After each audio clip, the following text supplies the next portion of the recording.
Hello and welcome. My name is Zafar Iqbal, and you are watching the Mojo Story. The Waqf Amendment Bill has now been tabled in the Parliament, and there is a lot of noise about the bill, even outside the Parliament. With people, some of the people protesting and saying that this bill is infringing into the rights of Muslim community. But the government says that the bill is in fact to help the members of the Muslim community.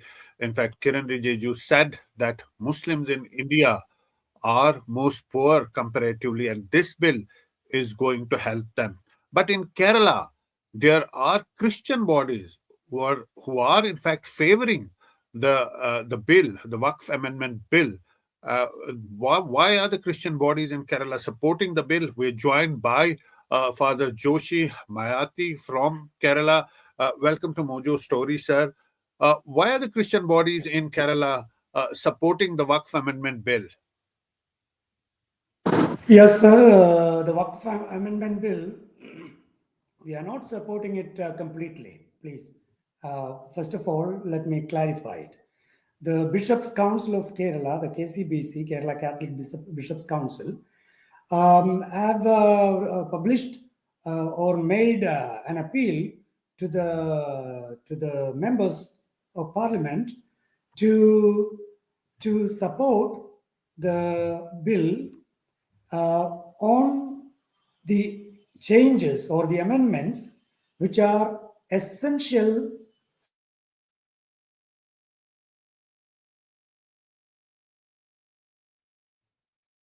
Okay, we seem to have some problem for. with the connection there. Yes, can you hear us? Please speak Yes, I on. can hear you. Yes, Yeah, I can please hear speak on. you. We lost you briefly. So you see, there is a place called Munambam in the district of Ernakulam in Kerala. Yeah, 610 families are under revenue arrest for the last 3 years, just because a Wakf claim was made over this place. Actually, the people living there have bought the lands actually in 1989. So almost 36 years. And they have all the legal documents. They have they have paid the tax, and it is theirs. The title is theirs. And in You mean it's 2009, it's the Christian members of the Christian community who have bought the land? no, actually, that is not only Christians. Actually, the majority are Christians, of course. 400 families are Christian families, and there are others belonging to various sects of Hinduism. Okay, SNDP, SNDP, then Tivara Sabha, Kudambaksema Sabha, all these people. So 610 people, and no, there is not even a single Muslim family there. So this is the situation. In 2009, Wakf board ordered it to be uh, Wakf land, a Wakf land in 2009, and in 2019, this land was taken into the registry of Wakf board without informing anybody, without even giving a notice, nothing of that sort, nothing officially done. And in 2022, as the people went there to pay the tax in the village office, the officials say, no, you don't have your land here. There is no title. The title of the land is not yours. That's a Waqf board. You see how the people, they were shocked to see that. They were shocked to hear that. And for the last 3 years, they have been trying in various ways. And for the last 6 months, they have been conducting a strike, very powerful strike, and the whole of Kerala wanted to know what really happened. To study the rule, the Wakf Act. The Wakf Act passed in 1995 and amended in 2013. And the people know that there are serious issues. There are anti-constitutional clauses there. There are anti-secularist clauses there and anti-democratic clauses. So the people are well aware of that. And the strike is going on in the premise of a church.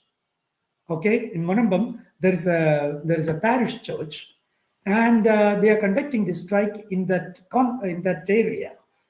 And the bishop of the diocese is supporting it. And now also the bishops' conference, that is all the all the dioceses have come to support and come to ask the MPs to vote in favor of the amendments needed to save the people of Munambam. That's what. So basically, you're saying that the Christian bodies have appealed all the MPs of Kerala to support the Waqf Amendment Bill. Clause by clause. Actually, they have asked five clauses, especially. Section number 2 in the amendment bill, section number 2, that gives a direct solution to the cause of Munambam. Because you see, the society or trust registered under Registration Act of 1960 or 1860.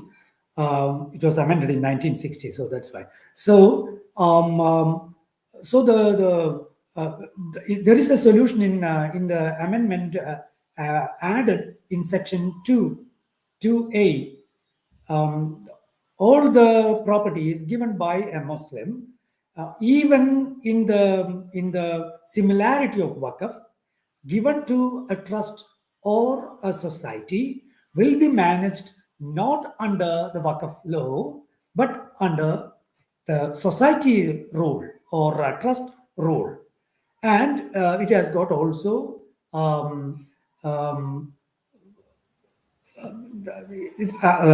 okay, the society is registered before or after the commencement of this bill.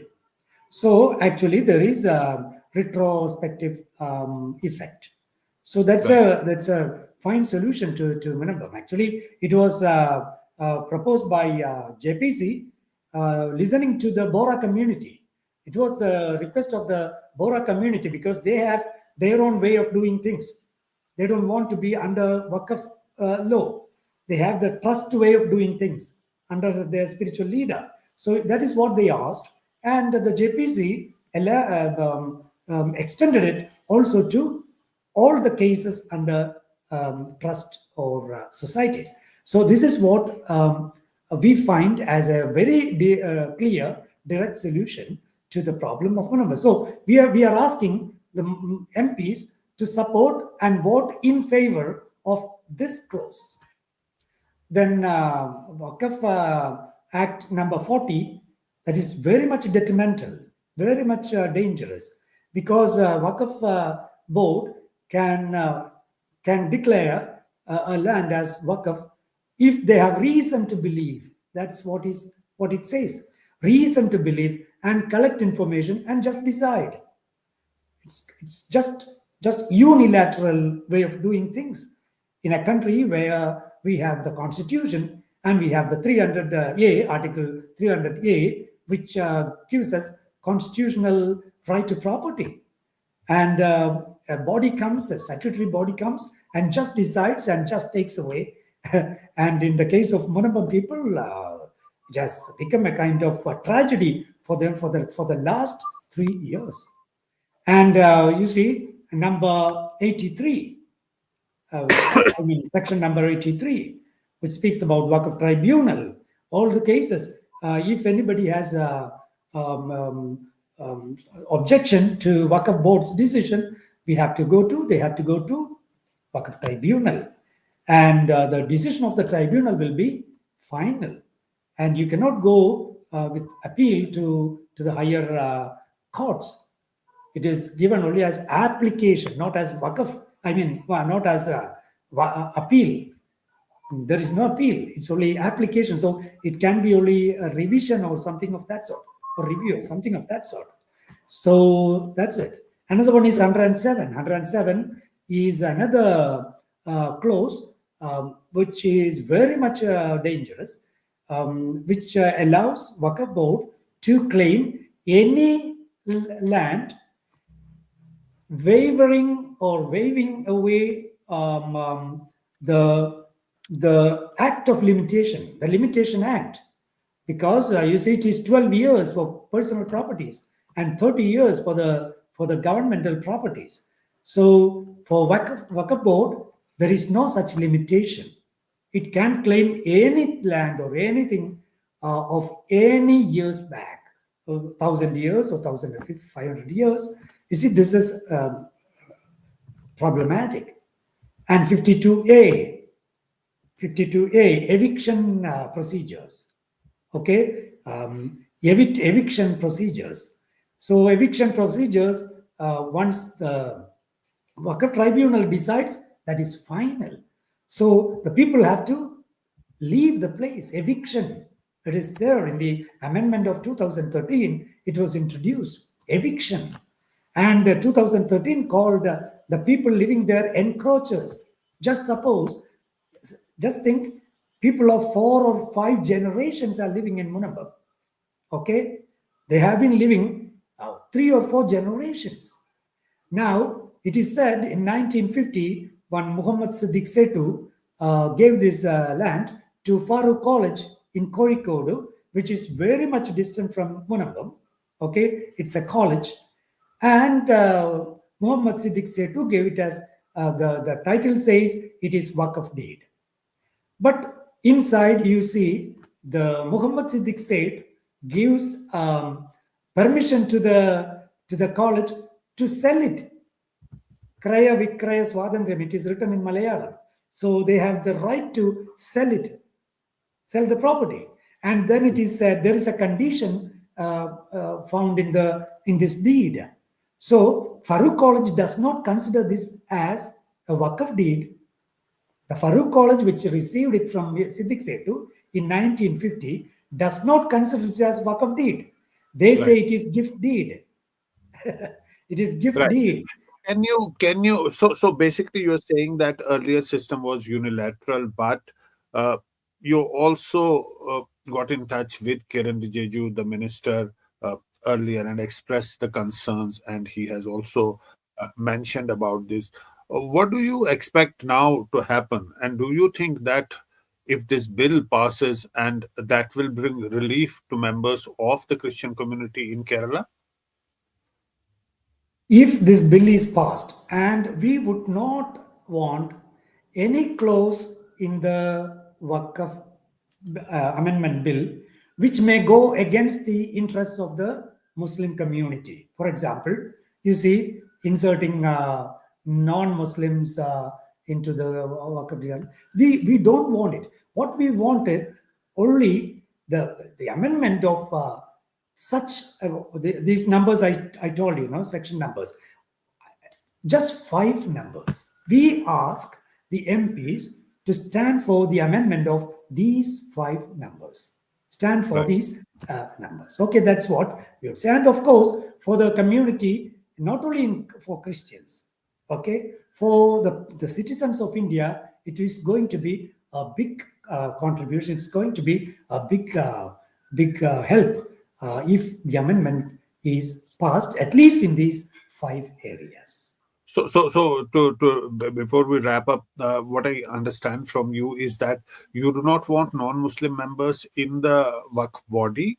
You don't support that, but you support other provisions. So that is partially you want to support this bill and have it passed, so that members of the Christian community in Kerala who are aggrieved find relief and a sense of closure. Thanks so much for sharing your thoughts with us on this important issue, the Waqf bill that's brought in the parliament. We're discussing with Father Joshi Mayati that why are Christian bodies in Kerala supporting the Waqf amendment bill. Thanks so much for joining us, and thanks to our viewers for watching. Thank you, sir. Thank you. It's great to see you here. Thank you for watching our work. If you haven't subscribed yet, don't forget to click the bell icon and subscribe to Mojo Story and support independent, robust journalism.